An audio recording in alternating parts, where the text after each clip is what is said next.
નમસ્કાર મિત્રો, જો તમે રેશન કાર્ડની અંદર મફત અનાજનો જથ્થો મેળવી રહ્યા છો તો ચોક્કસપણે આ વિડીયો તમારા માટે બહુ જ ઉપયોગી થવાનો છે. કેમ કે રેશન કાર્ડની અંદર અમુક ચેન્જીસ આવી રહ્યા છે અને બહુ બધા લોકો કહી રહ્યા છે કે રેશન કાર્ડ બંધ થઈ જવાનું છે, રેશન કાર્ડની અંદર મળતો જે જથ્થો જે છે તે બંધ થઈ જવાનો છે. તો શું સાચી હકીકત છે એના વિશે ચર્ચા કરીશું અને તમે આ રેશન કાર્ડનો મફત જથ્થો તમારો ચાલુ રહે એના માટે તમારે એક નાનકડી પ્રોસેસ કરવાની છે. તો એ પ્રોસેસ શું છે એની પણ સંપૂર્ણ ચર્ચા આજના આ અંદર આપણે કરવાના છીએ. તો એક્ઝેક્ટ અને શોર્ટમાં માહિતી મેળવવા માટે જરૂરથી વિડીયોમાં બને રહો, જેથી તમને એક્ઝેક્ટ માહિતી મળી રહે અને તમે તમારો જે મફત રેશન કાર્ડનો જથ્થો છે એ પણ તમને મળતો રહે. તો હવે શરૂ કરીએ આજનો આ વિડીયો. મિત્રો, ગવર્મેન્ટ ઓફ ગુજરાત અને ગવર્મેન્ટ ઓફ ઇન્ડિયા દ્વારા હવે રેશન કાર્ડ વિતરણ સિસ્ટમને ડિજિટલ બનાવવામાં આવી રહી છે. હવે પહેલા જેવી રેશન કાર્ડની ફોટોકોપી અથવા કાગળ બતાવવાની જરૂર નહીં પડે. તેના બદલે હવે ડિજિટલ કૂપન અને QR કોડ સિસ્ટમ શરૂ કરવામાં આવી રહી છે. એટલે કે તમારું રેશન કાર્ડ બંધ નથી થવાનું, પણ તેને ડિજિટલ સિસ્ટમ સાથે જોડવું પડશે. હવે લાભાર્થીઓને ડિજિટલ કૂપન મળશે, QR કોડ દ્વારા ઓળખ થશે, મોબાઈલ નંબર અને આધાર કાર્ડ લિંક જરૂરી બનશે. મતલબ તમને હવે ડિજિટલ કૂપન આપવામાં આવશે. જે પહેલા તમે અંગૂઠા દ્વારા રેશન કાર્ડ મેળવતા હતા એના બદલે ડિજિટલ કૂપન આપવામાં આવશે. QR કોડ દ્વારા ઓળખ થશે, મોબાઈલ નંબર અને આધાર કાર્ડ લિંક જરૂરી બનશે. હવે તમારે અમુક સ્ટેપ્સ કરવાના છે તો એની પણ ચર્ચા કરવાના છે.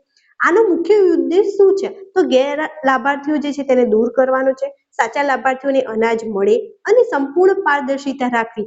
આ એની ત્રણ મેઇન ઉપયોગિતા છે કે કેમ જે છે તે ડિજિટલ કરન્સી કહી શકાય અથવા ડિજિટલ કૂપનનો અથવા QR કોડનો ઉપયોગ કરવામાં આવી રહ્યો છે. જે ગેર લાભાર્થીઓ છે એમને દૂર કરવા માટે, સાચા લાભાર્થીઓ જેમની જરૂરિયાતમંદ છે એમને અનાજ મળે તે માટે અને સંપૂર્ણ પારદર્શિતા રાખવા માટે આ નિર્ણય લેવામાં આવ્યો છે. હવે સૌથી મહત્વપૂર્ણ પ્રશ્ન એ છે કે ફ્રી અનાજ ચાલુ રાખવા તમારે શું કરવાનું રહેશે? તો આ 4 કામ તમારે તરત કરવાના રહેશે. તમારું મોબાઈલ નંબર જે છે એને આધાર કાર્ડ અથવા રેશન કાર્ડ સાથે લિંક કરો. તમારું આધાર કાર્ડ અપડેટ અને લિંક કરો. તમારું આધાર કાર્ડમાં કોઈ પણ ઇસ્યુ હોય તો એને અપડેટ કરો, એને લિંક કરો. આધાર કાર્ડ સાથે પણ મોબાઈલ નંબર લિંક રાખો. Digital coupon QR code download કરો જ્યારે ઉપલબ્ધ થાય ત્યારે. હજુ આની પ્રોસેસ ચાલી રહી છે. જ્યારે પણ ડિજિટલ કૂપન અને QR કોડ આવે તો એ તમારે ડાઉનલોડ કરી લેવાનું રહેશે. આ ક્યારે આવવાનું છે એની સંપૂર્ણ ચર્ચા આપણે જે આગળના વિડીયોમાં કરવાના છીએ અને જ્યારે પણ આવશે તો એની પણ સૌથી પહેલા માહિતી જે છે તે ચેનલ દ્વારા પ્રોવાઈડ કરવામાં આવશે. તો એના માટે ચેનલને જરૂરથી સબસ્ક્રાઇબ કરીને રાખજો.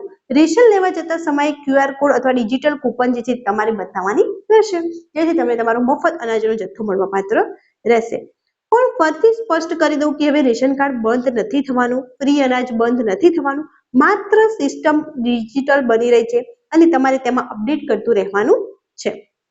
હવે વાત કરીએ કે મિત્રો, આ માહિતી ખૂબ જ મહત્વપૂર્ણ છે, તેથી આ વિડીયો વધુમાં વધુ લોકો સુધી શેર કરી દેજો, જેને કોઈનું ફ્રી અનાજ બંધ ના થાય. જે 4 સ્ટેપ્સની આપણે વાત કરી કે તમારા મોબાઈલ નંબર સાથે આધાર કાર્ડ લિંક રાખો, ત્યારબાદ આધાર કાર્ડની અંદર અપડેટેડ રાખો, એને પણ લિંક રાખો. જ્યારે QR કોડ આવે, ડિજિટલ કૂપન આવે તો એને જે છે તે ડાઉનલોડ કરીને રાખો.